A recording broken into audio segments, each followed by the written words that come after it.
मानव अपना जीवन अतिबाहित करने का समय इन बातों का जरूर ख्याल रखे और याद रखे कि जीवन में काम आने वाले कुछ महत्वपूर्ण बातें।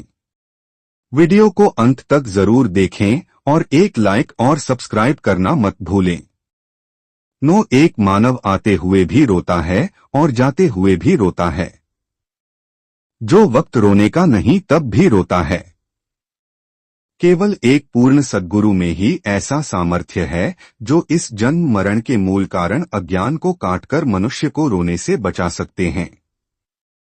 केवल गुरु ही आवागमन के चक्कर से, काल की महान ठोकरों से बचाकर शिष्य को संसार के दुख खोन से ऊपर उठा देते हैं। शिष्य के चिल्लाने पर भी वे ध्यान नहीं देते। गुरु के बराबर हितैषी संसार में कोई भी नहीं हो सकता। 9 ऐसे लोगों से संबंध रखो कि जिससे आपकी सहन शक्ति बढ़े, समझ की शक्ति बढ़े, जीवन में आने वाले सुख दुख की तरंगों का आपके भीतर शमन करने की ताकत आए, समता बढ़े, जीवन तेजस्वी बने। 9 जैसे किसी सेठ या बड़े साहब से मिलने जाने पर अच्छे कपड़े पहनकर जाना पड़ता है, वैसे ही बड़े में बड़ा जो परमात्मा है उससे मिलने के लिए अंतःकरण इच्छा वासना से रहित निर्मल होना चाहिए।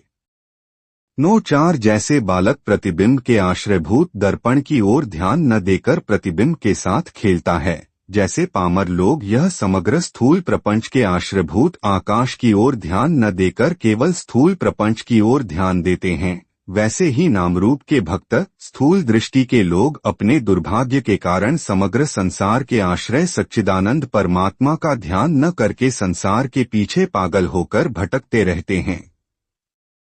9 प्रेमी आगे पीछे का चिंतन नहीं करता। वह न तो किसी आशंका से भयभीत होता है और न वर्तमान परिस्थिति में प्रेमास्पद में प्रीति के सिवाय अन्य कहीं आराम पाता है। 9 रोज प्रातः काल उठते ही कार का गान करो, ऐसी भावना से चित्त को सराबोर कर दो कि मैं शरीर नहीं हूँ, सब प्राणी कीट पतंग गंधर्व में मेरा ही आत्मा विलास कर रहा है। अरे उनके रूप में मैं ही विलास कर रहा हूँ भैया। हर रोज ऐसा अभ्यास करने से यह सिद्धांत हृदय में स्थिर हो जाएगा। 9 भय केवल अज्ञान की छाया है, दोषों की काया है, मनुष्य को धर्म मार्ग से गिराने वाली आसुरी माया है। याद रखो, चाहे समग्र संसार के तमाम पत्रकार निंदक एकत्रित होकर आपके विरुद्ध आलोचना करें, फिर भी आपका कुछ बिगाड़ नहीं सकते।